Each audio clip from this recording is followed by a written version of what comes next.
Hey guys, good evening दोस्तों। स्वागत है आप सभी का नर्सिंग के नंबर 1 चैनल देवेश देव में। दोस्तों, अभी काउंसलर के मेरिट लिस्ट को लेकर काफ़ी स्टूडेंट्स परेशान है, काफ़ी चिंतित है। वो सभी सोच रहे हैं कि वैकेंसी कहीं कैंसिल ना हो जाए। अगर वैकेंसी कैंसिल नहीं होगी तो कब तक जो उन सभी का मेरिट लिस्ट आएगा, क्यों नहीं मेरिट लिस्ट जारी किया जा रहा है। और आपको पता भी होगा कि कई स्टूडेंट जो है राज्य स्वास्थ्य समिति बिहार, जहां आप सभी का डॉक्यूमेंट्स वेरिफिकेशन हुआ था, वहां स्टूडेंट्स गए थे। लगभग 10 से 15 स्टूडेंट्स गए थे वहां, ये जानने के लिए कि उन सभी का जो है मेरिट लिस्ट कब आ रहा है, मेरिट लिस्ट बनने में क्यों देरी हो रही है। तो दोस्तों, वहाँ उन सभी को क्या जवाब मिला, मैं आपको एक वॉइस रिकॉर्ड के माध्यम से सुनाने वाला हूँ कि उन सभी को जो है वहाँ क्या जवाब दिया गया है। इससे पहले आप सभी से एक छोटी सी रिक्वेस्ट है कि अगर आप चैनल पर नए हैं तो सब्सक्राइब कर लीजिएगा और लाइक कर दीजिएगा इस वीडियो को, और जितना हो सके शेयर कर दीजिएगा। गुड आफ्टरनून फ्रेंड्स, मैं आशीष बोल रहा हूँ। साथियों, बहुत सारे अभ्यर्थी का कॉल आ रहा था मेरे नंबर पे, जो क्या अपडेट है हेल्थ काउंसलर का, कब मेधा सूची प्रकाशित होगी, इससे संबंधित बातें सभी इसके द्वारा पूछी जा रही थी। तो हम एक ऑडियो क्लिप के माध्यम से जो भी कल बातचीत हुई है उस बात को आप लोगों के सामने रख रहे हैं।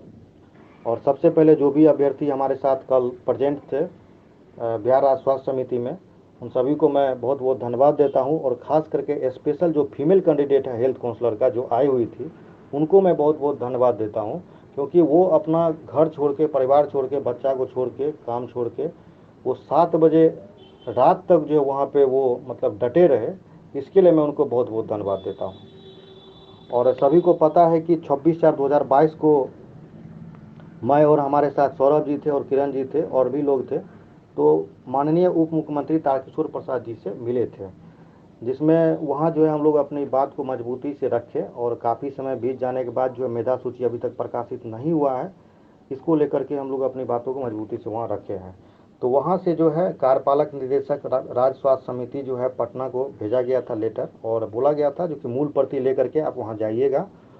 और लेटर में आप देखेंगे स्पष्ट मेंशन था, जो कि निर्देशानुसार जो है विधि सम्मत कार्रवाई करने की कृपा की जाए, स्पष्ट निर्देश था ये। तो जो कार्यपालक निदेशक है वहाँ के स्वास्थ्य समिति के, तो वो संजय कुमार सिंह जी हैं। तो उनसे मिलने के लिए हम लोग को भेजा गया था। तो काफ़ी इंतज़ार करना पड़ा हमको, इनसे मिलने के लिए सभी लोग को इंतज़ार करना पड़ा। तो अंततः हम लोग मिले, और मिलने के बाद जो उनसे बातचीत हुई, तो उनका ये कहना था जो कि बहुत जल्द आप लोगों का रिजल्ट हो जाएगा, बहुत जल्द मेधा सूची प्रकाशित होगी। तो उनसे समय सीमा को लेकर के बातचीत हुई। समय सीमा तो वो नहीं बताए, लेकिन बोले बहुत जल्द हो जाएगा। पहले तो उनके द्वारा ये बोला गया कि आप लोग बहुत बेचैन हैं, परेशान हैं, तो क्या किया जाए, इस विज्ञापन को रद्द कर दिया जाए, इस तरह की बातें उनके द्वारा बोला गया। तो सामने मैं था और भी हमारे साथी थे, प्रेजेंट वहाँ उपस्थित थे। तो सर की तरफ से ऐसा बोला गया, तो मैं सर को ये रिप्लाई किया कि सर आपके हाथ में है कि आप रोजगार देना चाहते हैं कि रोजगार छीनना चाहते हैं, ये सर आपके अधिकार क्षेत्र में है। तो ये सर आप पे निर्भर करता है। मैं ये बात सर को रिप्लाई में ये बात मैंने बोला। तो फिर सर उसके बाद जो है सर का रिप्लाई आया, और सर की तरफ से बोला गया कि बहुत जल्द हो जाएगा, परेशान मत होइए, हो जाएगा बहुत जल्द। तो इस तरह से उनके द्वारा बताया गया। तो कोई भी अधिकारी देखिए आपको समय सीमा नहीं दे सकते हैं, ना ही कोई डेट बता सकते हैं, ना ही कोई समय बताएंगे इतना दिन में हो जाएगा। क्योंकि अगर आपको 10 दिन बाद बोलेंगे तो फिर 11वां दिन आप चले जाइएगा। अगर कोई तारीख बताते हैं तो फिर उस तारीख के बाद आप फिर पहुंच जाइएगा। इसलिए कोई भी अधिकारी डेट नहीं बताते हैं, ना ही आपको लिखित में कुछ दे सकते हैं। तो उनके द्वारा बताया गया है जल्द। तो हम लोग 10-15 दिन देखेंगे, अप्रॉक्स 15 दिन देखते हैं उनका क्या मतलब इस पर होता है, इस लेटर का क्या असर होता है, रिजल्ट मेधा सूची प्रकाशित होती है कि नहीं होती है। तो ये हम लोग इंतज़ार करेंगे 15 से 20 दिन। अगर इतना दिन में रिजल्ट आ जाता है तो बहुत अच्छी बात है, नहीं तो फिर हम लोग स्वास्थ्य मंत्री से एक बार मिलेंगे और स्वास्थ्य मंत्री के समक्ष जो है अपनी बातों को रखेंगे। लेकिन हाँ, आप सभी से एक रिक्वेस्ट है कि अगर हम लोग कहीं मिलने जाते हैं तो सभी आइए। सिर्फ 10 लोगों को नौकरी नहीं होगा, 20 लोगों को नहीं होगा। जितना अभ्यर्थी डॉक्यूमेंट वेरिफिकेशन कराएं उन सबका मैटर, अभी मेधा सूची प्रकाशित नहीं हुआ किसका होगा किसका नहीं होगा। अभी जितने अभ्यर्थी डॉक्यूमेंट वेरिफिकेशन कराए हैं सभी उसके लिए एलिजिबल हैं फिलहाल अभी तक। तो सबको आना जरूरी है। अधिक से अधिक संख्या में जितना आएंगे उतना ही मजबूती से बात रखा जाएगा, और संख्या बल काफ़ी महत्वपूर्ण होता है।